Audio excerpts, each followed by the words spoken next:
Thanks for watching. We appreciate you. Please subscribe.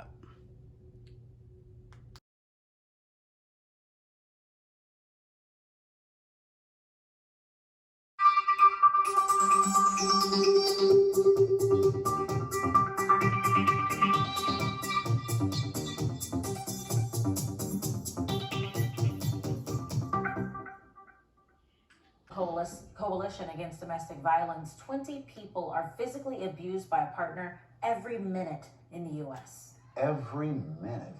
And that's about, 10 million people every year. We certainly know about it over the last few days in our area. Intimate partner violence accounts for 15% of all violent crimes in our country. Boy, we've had a number of recent cases. Let's go through a few of them. Police in Voorhees, New Jersey believe that Gregory Kellerman died of a self-inflicted gunshot wound sometime after his wife called 911 Monday to say that he beat her and their 22-year-old daughter with a baseball bat.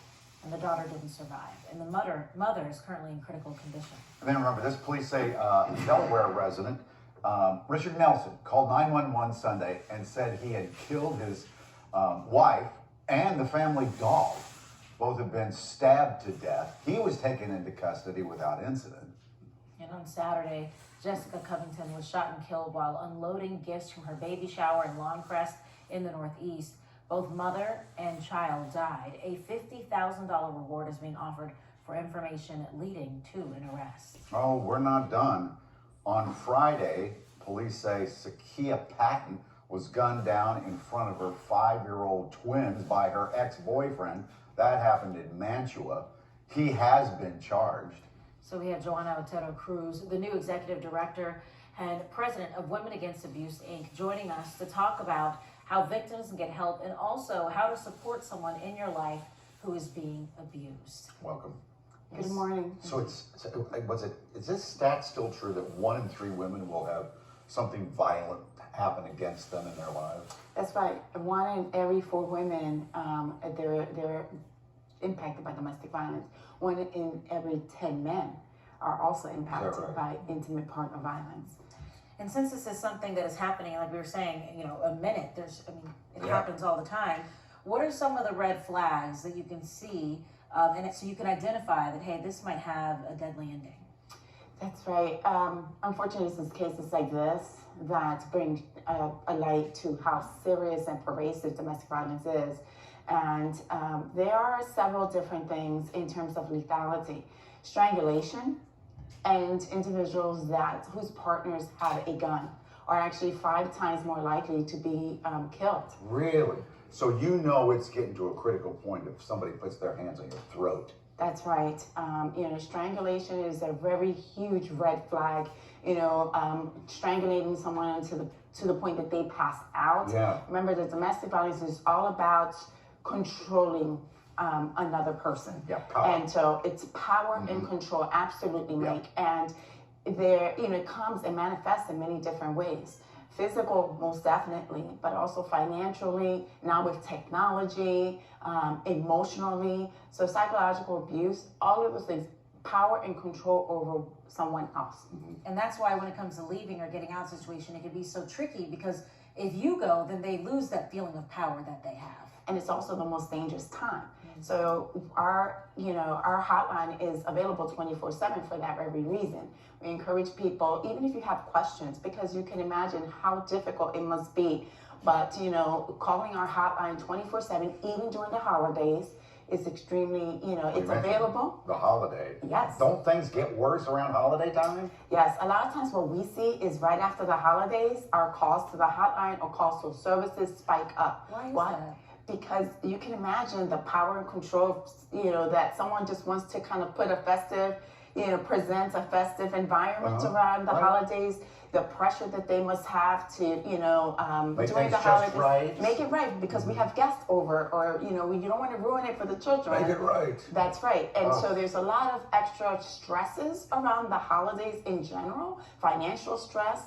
And so right after the holidays, we tend to see a spike during both our hotlines and services. I just know some people are watching this show right now are scared to death that they think that may be on the verge of being killed. Imagine that guy killing his own daughter with a baseball bat. You can't, what can you do? Like right now, if you're scared to death, what can you do? I would say that, contact our hotline is quick, it's free, you can do it in your own language. So, call the 1-866-723-3014. It's the hotline. It's non-judgmental. You'll speak to a counselor if you just have questions. If you just want to do a safety plan, you know what? You're not ready to leave. You better have a plan. But you should have a safety plan. What can you do? Talk to someone who can help you while, stay safe in your own place. And if you know of someone, don't be judgmental. Don't tell them this is what you need to do.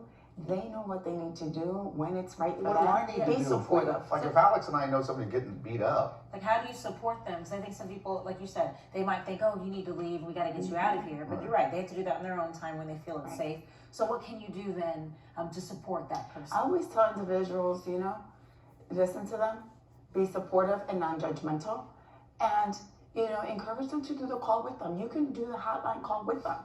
It may be just too scary to even pick up the phone and call. But, if Mike says, come on, let's do that call together and see, what steps you can take, it can manifest into a whole different, a trajectory of steps. if you're on the phone and like if this guy may walk in, are there words you can say that, what is that thing now? You're in trouble and you put your... Yeah, it was on TikTok where someone was saying if you put your words in a certain way, or your hand in a certain way, then it signifies to people that, hey, I'm in trouble, but I can't, voice that at this moment. Well, with safety planning, there's a lot of those things that are incorporated, so that your neighbors may know or trusted people may know if there's some, so it's important to talk to someone. But all of our, we understand that individuals can be screening calls. We understand that people could hang up, so you're not going to get a quick call back, so there's measures that are taken. And again, we really respond to where the person is, depending on what they have. The first thing we assess for is are you in a safe place to have this conversation? Yeah. And identify what are things we can and can't do, if the call drops. And so those things are extremely important that a trained domestic violence counselor can walk somebody through before even getting into in-deep conversations. And it's 24 hours, right? It is 24 hours, so it includes the holiday, includes Christmas, New Year's, and most definitely Thanksgiving. Very important days of the year too. Absolutely. Thanks for the work you do. Thank you for It's such having us. important work. And we'll come right back.